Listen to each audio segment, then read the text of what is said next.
Once upon a time, there was a very righteous king. He had a lovely queen who gave birth to a beautiful baby. This made the king very happy. He decided to give his son a name that might help him in later life. So he called him Prince Goodspeaker. It just so happened that the prince was no ordinary baby. This was not his first life or his first birth. Millions of years before, he had been a follower of a long-forgotten teaching, Buddha, a fully enlightened one. He had wished with all his heart to become a Buddha just like his beloved master. He was reborn in many lives, sometimes as poor animals, sometimes as long-living gods and sometimes as human beings. He always tried to learn from his mistakes and develop the 10 perfections. This was so he could purify his mind and remove the 3 root causes of unwholesomeness, the poisons of craving, anger, and the delusion of a separate self. By using the perfections, he would someday be able to replace the poisons with the 3 purities: non-attachment, loving-kindness, and wisdom. This great being had been a humble follower of the forgotten Buddha. His goal was to gain the same enlightenment of a Buddha, the experience of complete truth. So people call him Bodhisattva, which means enlightenment being. No one really knows about the millions of lives lived by this great hero. But many stories have been told, including this one about a prince called Goodspeaker. After many more rebirths, he became the Buddha who is remembered and loved in all the world today. In time, the queen gave birth to another son, who was named Prince Moon. Shortly after both children began walking about, their mother suddenly became very sick, and died. To help him look after his playful children, the king found a princess to become his new queen. In a few years, this queen gave birth to a beautiful bright little boy. He was named Prince Sunday. Since the king was so happy, he wanted to please his queen, and reward her for bringing up all 3 children. So he promised to grant her one wish. The queen considered, and said, "Thank you, my lord, I will make my wish at some time in the future." As time went on, the 3 princes grew into wonderful playful youngsters. The queen saw that Prince Goodspeaker was intelligent and understanding. She thought, if these 2 older princes remain in the palace, my son, Prince Sun, will never get a chance to be king. Therefore, I must do something to make him the next king. One day, when the king was in a good mood, the queen respectfully approached him and reminded him of the promised wish. He was very happy and said, "Ask whatever you want." The queen said, "Oh, my husband and king, grant that after the course of your life is over, my son, Prince Sun, will be the next king." The king was shocked by this request. He became angry and said, "My first 2 children are like bright stars. How can I give the kingdom to my 3rd son? All the people will blame me. That cannot be done." The queen kept silent. As happy as the king had been, he now became just as unhappy. He was afraid and filled with doubt. He suspected that the queen might destroy his first-born children by some wicked means. He decided that he must make sure his children were safe. Secretly, the king called Prince Goodspeaker and Prince Moon to him. He told them of the queen's dangerous desire. He sadly said that the only safe thing for them to do was to leave the kingdom. They should return only after their father's death, and take their rightful places ruling the kingdom. The 2 obedient princes accepted their father's order and prepared to leave. In a few days they were ready. They said their sad goodbyes to their father and friends, and left the palace. On their way through the royal gardens, they came upon Prince Sunday. He had always been very affectionate and friendly towards his 2 older half-brothers. He was upset to hear that they were leaving for a very long time. So he decided that he too would leave the kingdom. The 3 friendly princes departed together. For several months they traveled, until they reached the forest country of the mighty Himalayas. They were very tired and sat down under a tree. The oldest brother, Prince Goodspeaker, said to the youngest, Prince Sun, "Please go down to the nearby lake and fill some lotus leaves with water. Bring them back here so we all can drink." They did not know that the beautiful dark blue lake was possessed by a water demon. He was permitted by his demon ruler to eat any beings that he could convince to go into the water. There was also one condition. He could not eat anyone who knew the answer to the question, "What is the teaching of the gods?" When Prince Sun arrived at the shore of the lake, being dry and dirty and tired, he went directly into the water without any investigation. Suddenly the water demon rose up from under the water and captured him. He asked him, "What is the teaching of the gods?" Prince Sun said, "I know the answer to that. The sun and the moon are the teachings of the gods." "You don't know the teaching of the gods, so you belong to me," said the water demon.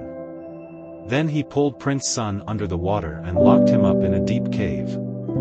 Since Prince Sun was delayed, Prince Good Speaker asked the second brother, Prince Moon, to go down to the lake and bring back water in lotus leaves. When he got there, he too went directly into the water without examining. Again the water demon appeared, grabbed him, and asked, "What is the teaching of the gods?" Prince Moon said, "I know the answer to that. The four directions, north, east, south and west, these are the teachings of the gods." "You don't know the teaching of the gods, so you belong to me," replied the water demon. Then he locked up Prince Moon in the same underwater cave with Prince Sunday. When both his brothers did not return, Prince Good Speaker began to worry that they might be in some danger. So he himself went down to the beautiful dark blue lake. As he was a wise and careful person, he did not go directly into the water. Instead, he investigated and saw that there were two sets of footprints leading into the lake, but not coming out again. To protect himself, he got his sword and bow and arrows ready. He began to walk around the lake. Seeing that this prince did not go straight into the lake, the water demon appeared to him disguised as a humble villager. He said to him, "My dear friend, you look tired and dirty from much walking. Why don't you get into the water and bathe, drink, and eat some lotus roots?" Remembering the one-way footprints, Prince Good Speaker said, "You must be some kind of demon disguised as a human. What have you done with my brothers?" Surprised at being recognized so quickly, the water demon returned to his true ferocious appearance. He replied to the wise prince, "By my rights, I have captured your brothers." The prince asked, "For what reason?" "So that soon I can gobble them up," the demon answered. "I have permission from my demon ruler to eat all those who go into this lake who do not know the teaching of the gods. If anyone does know the teaching of the gods, I am not allowed to eat him." The prince asked, "Why do you need to know this? What is the advantage to a demon like you, to know the teaching of the gods?" The water demon replied, "I know there must be some advantage to me." "Then I will tell you what the gods teach," said Prince Good Speaker, "but I have a problem. Look at me. I am covered with dust and dirt from traveling. I cannot speak about wise teachings in this condition." By now, the water demon realized that this prince was especially wise. So he washed and refreshed him. He gave him water to drink from lotus leaves, and tender lotus roots to eat. He prepared a comfortable seat for him, decorated with pretty wild flowers.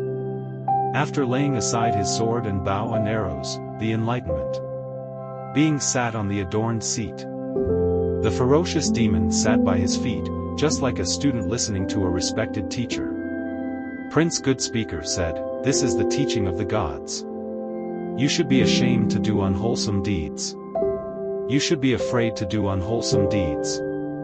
You should always do wholesome deeds that bring happiness to others, and help mankind. Then you will shine with the inner light of calm and peacefulness." The water demon was pleased with this answer, and said, "Worthy prince, you have completely satisfied my question. You have made me so happy that I will give you back one of your brothers. Which one do you choose?" Prince Good Speaker said, "Release my younger brother, Prince Sunday." To this the demon replied, "My lord prince, wise one, you know the teaching of the gods but you do not practice it." The prince asked, "Why do you say that?" The demon said, "Because you leave the older one to die, and save the younger. You do not respect elders." The prince then said, "O demon, I know the teaching of the gods, and I do practice it. We three princes came to this forest because of the youngest brother. His mother requested our father's kingdom for him. So it was for our protection that our father sent us here. The young prince's son joined us out of friendship. But if we return to the court without him, and say he was eaten by a water demon who wanted to know the teaching of the gods, who would believe us? They would think we killed him because he was the cause of our danger. This would bring shame to us and unhappiness to the kingdom. Fearing such unwholesome results, I tell you again to release the young prince Sunday. The water demon was so pleased with this answer that he said, well done, my lord. You know the true teaching of the gods, and you do practice that true teaching.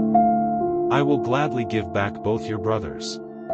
So saying, he went down into the lake and brought both princes back to shore. They were wet, but unharmed. Later on, the Bodhisattva gave further helpful advice to the demon. He said, "O water demon, my new friend, you must have done many unwholesome deeds in your previous lives, so that you were born as a flesh-eating demon. And if you continue in this way, you will be trapped in a terrible state even in later lives. For unwholesome deeds lead to shame, fear and unpleasant rebirth. But wholesome deeds lead to self-respect, peace and pleasant rebirth. Therefore, it would be much better for you to do pure deeds, rather than impure deeds, from now on." This turned the demon from his past ways, and the princes lived together happily under his protection. One day, word came that the king had died. So the three princes, as well as their friend the water demon, returned to the capital city. Prince Good Speaker was crowned as king. Prince Moon became the chief minister, and Prince Sun became commander of the army. The water demon was awarded a safe place to live, where he was well fed, cared for and entertained for the rest of his life. In this way they all acquired wholesome meritorious thoughts, leading to rebirth in a heaven world. The moral is, unwholesome actions bring shame and fear. Wholesome actions bring self-respect and peace. This is courage to act motivation. Stories.